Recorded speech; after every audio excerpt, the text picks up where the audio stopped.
And hello everybody, welcome back to LFC News. Guys, frustrations are sky high inside the Liverpool space at this moment in time. People are not happy, especially after yesterday's result against Fulham. Now, we are on an unbeaten run, would you believe? But of course, not the unbeaten run that you really want. And after yesterday, I'm seeing a lot of people on the sort of slot out train, but I'm seeing more people board it following yesterday's result. So yeah, a lot of people seriously unhappy at this moment in time within the Liverpool space. And I know social media doesn't speak for everybody, but it gives you a good indication at where people's mentality and their heads are at during this period. Now, earlier on today, we did see Ruben Amorim get sacked as manager at Manchester United, and people are saying Arne Slot could be next. I don't think so personally, but again, people inside our fan base at this moment in time are hoping for that. Just before we get into some transfer news, as you can read there in the title, Liverpool are expected to sign a centre-back in the coming days. We'll get to that in a moment. I just want to know your thoughts. Are you slot in or are you slot out? Do let me know in the comment section below, and let's get into today's transfer story. But as always, please do hit the like button and hit the subscribe button for more. So here you go, ladies and gentlemen. As I said, this is coming from good sources. As you know, I've been running this channel for a good few years, and I don't like to bring you shitty stories in terms of from crap sources, reported by the Sun or other sort of low-key sources.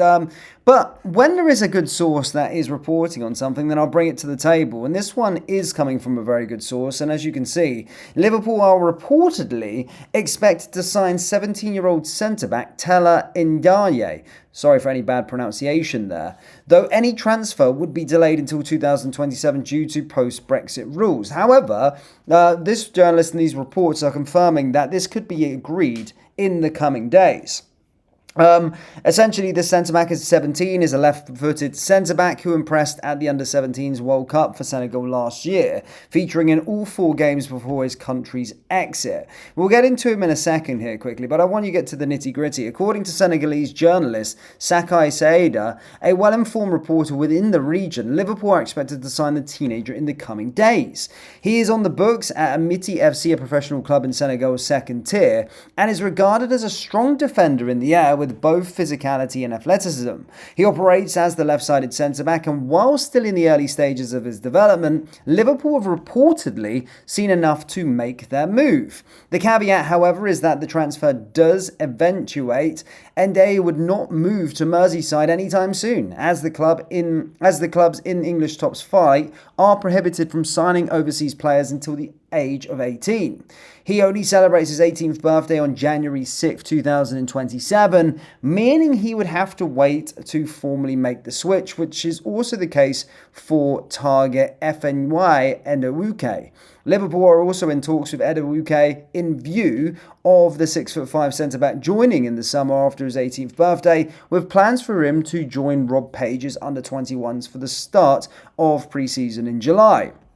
So whilst this deal could be agreed imminently, agreed in this transfer window, he wouldn't join the club until next year. Now, this is the only transfer movement we're really getting within the Liverpool space, is this kind of youth rebuild, so to speak. We've seen the club make these moves over the last couple of years, the likes of Ben Doak, ynwa, these sort of players that we're sort of trying to nab before they sort of turn 18, get them on the books, and then sort of develop them.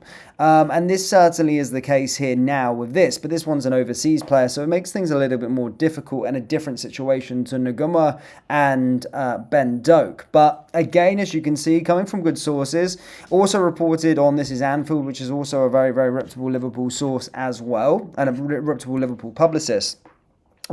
We could be agreeing this deal in the coming days. Now, in this section of the video, we will discuss our 5 biggest takeaways from Liverpool's 2-2 draw with Fulham last night. Liverpool were minutes away from snatching an unlikely 3 points, but a top-class finish meant points were shared at Fulham, and the frenetic finish did not paper over the cracks. Number 1, 9 unbeaten, but so what? Arne Slot clearly deserves some credit for the change in approach that has seen Liverpool go from losing 9 9 games in 12 to an unbeaten run that now comprises 9 outings. But it is hard to shift the feeling that the Reds are simply benefiting from a slight change in fortune rather than guaranteeing positive outcomes with their performances. Previously, Slot's side were generating a lot of shots and XG only to concede a lot, and fell on the wrong side of the margins in so many of those ending in defeats. Now, however, they are conceding very little of either, but at the expense of offering much attacking threat themselves. Clearly that can work, as this period without defeat proves,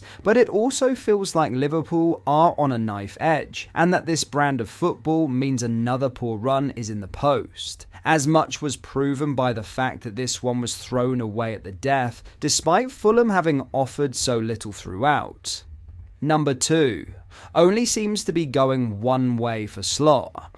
Of course, Slot had little choice but to turn to this style as he looked to stem the bleeding sufficiently to save his job. Yet the Liverpool hierarchy cannot seriously believe that this is a sustainable route to success, and so surely need to see more between now and the end of the season from their head coach. If the Reds are to challenge for the title next year, as this squad should, then you would imagine they need to finish this campaign showing that sort of form. But there are no signs of a more expansive yet balanced team emerging, while so many individuals are playing below their best. If this continues until May, then it would be no shock if Slot is dismissed before he has the chance to enter the final year of his contract. Number 3. Forward options not the manager's fault. Still, if there is one thing the head coach shouldn't be blamed for, it is that he went into this game with just one senior forward in Cody Gakpo in the lineup. Of the other options, Alexander Isak's absence was a direct result of a poor challenge, and that had clearly led to Hugo Ekitike's overuse and subsequent hamstring trouble.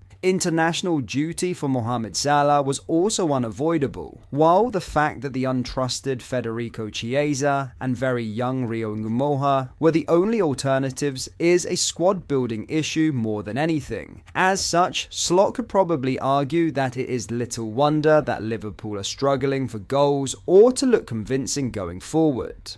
Number 4. Florian Wirtz can take the positives. Watching Florian Wirtz's performances across the last 2 games, you have been left to wonder just how much that hamstring is troubling him. The German was on a clear upward trajectory prior to these fixtures, yet has gone back to largely being a peripheral figure. Still, he had another positive to take from this one in the form of a well-taken finish that brought Liverpool back into the game. You can only hope that adds further confidence to his game, and that once this muscle problem is shaken off, Wirtz can continue to thrive. Finally, number 5. Frimpong continues to impress. Another upside from yet another forgettable afternoon was the performance of substitute Jeremy Frimpongs. The Dutchman came in to create what looked to be the winner, continuing a run of games in which he has looked like Liverpool's biggest attacking threat. It has been a difficult start to life at Anfield for Frimpong due to a run of injuries that is not really in keeping with his career fitness record. But he clearly makes the Reds a better team when available, and proved it again against Fulham here. But that is all for today's video. Thank you for watching. I hope you enjoyed. If you did, please drop a like on the video and subscribe to the channel for daily Liverpool content. We post all the latest Liverpool news every day, so join our fast growing community so you never miss out. Thank you. I'll see you in the next video.